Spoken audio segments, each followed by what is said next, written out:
Hello viewers, আসসালামু আলাইকুম। Welcome back to my YouTube channel. কেমন আছে সবাই? আশা করি সবাই ভালো আছেন। আলহামদুলিল্লাহ আমিও ভালো আছি। তো ঘুম থেকে উঠেই তো সোফার বালিশগুলো রাতের বেলা ছেলেগুলো দুষ্টুমি করেছে, ওলটপালট করে রেখে দিয়েছে আর রাতে গুছাতে ইচ্ছে করলো না। তো সকালে ঘুম থেকে উঠে তো সুন্দর করে এই তো গুছিয়ে নিচ্ছি, যেটা যেখানে থাকার দরকার ঠিক সেখানেই গুছিয়ে নিচ্ছি। ফুলের তোড়াগুলো সুন্দর করে সাজিয়ে নিলাম।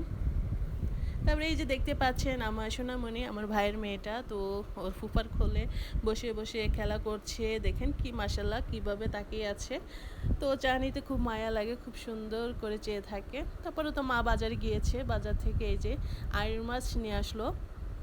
তো আমি সকালবেলা প্রায় 10টা সাড়ে 10টার দিকে রান্না বাড়া করার জন্য চলে আসলাম কিচেন রুমে। তো আজকে একটু টক রান্না করেছি টমেটো দিয়ে, তারপর ফোড়ন দিয়ে বাগার দিয়ে দিয়ে দিলাম।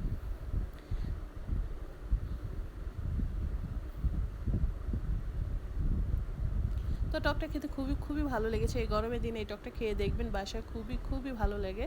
তারপর মা কলমি শাক নিয়ে আসলো, এগুলোকে বেছে ধুয়ে ভালো করে ধুয়ে সিদ্ধ দিয়ে দিয়েছি। তো ফোড়ন ভাজার জন্য, শাকটাকে বাগার দেওয়ার জন্য এটা আমি এখন দিয়ে দিলাম। তো আমরা এটাকে বাগারই বলি, জানি না আপনারা কে কোন ভাষায় বলেন, অবশ্যই কমেন্টে বক্সে জানাবেন।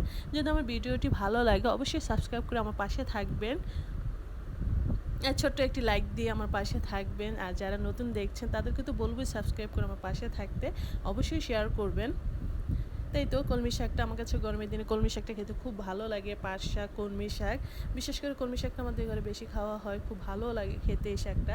তাই তো টক আর হচ্ছে তো কলমি শাকটা রান্না করে ফেলেছি। তারপরে আস্তে আস্তে করে মা যে মাছগুলো নিয়ে এসেছে সেগুলোকে ধুয়ে ভালো করে মশলা মেখে রান্না করব। তো আড়ি মাছটাকে ভালো করে কষিয়ে রান্না করব। কষিয়ে রান্না খেতে ভালো লাগে বাজার থেকে, ভেজে খেলে মাছটা কীরকম যেন চোষা চোষা হয়ে যায়।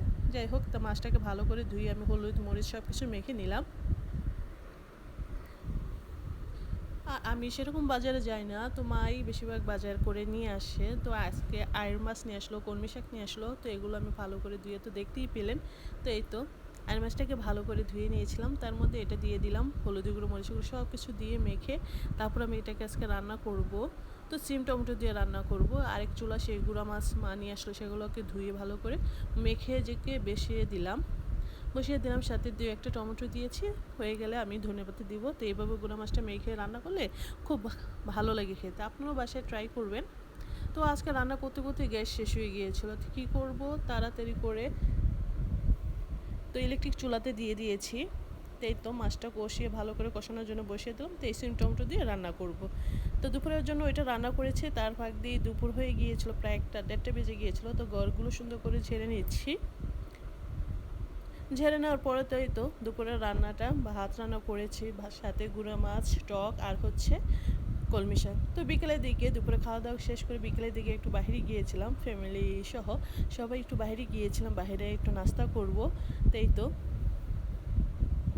প্রায় 6টার দিকে, এখন তো দিন একটু ছোট হয়ে আসছে, প্রায় 6টার দিকে আজান দেয়। তো মাগরিবের নামাজ পড়েই সবাই বের হয়ে গিয়েছিলাম।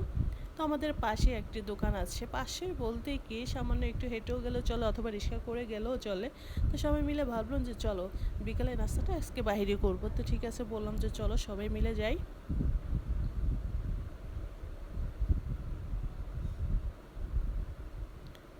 এই তো আমি তো ছোট বাবুটাকে কোলে নিয়েছি, তার সাথে আমার ছোট ছেলেটা আমাকে ছাড়া কিচ্ছু বোঝে না। কি আর করবো, ও একদম আমার সাথে সাথে আমার জামা কাপড় ধরে ধরে হাঁটবে। তো এই তো খাবার অর্ডার দিয়ে দিলাম, মুরগির চাপ আর হচ্ছে নানরুটি। তো খেতে খুব ভালো লেগেছে। তো আজ এই পর্যন্ত, আপনার সবাই ভালো থাকবেন। আসসালামু আলাইকুম।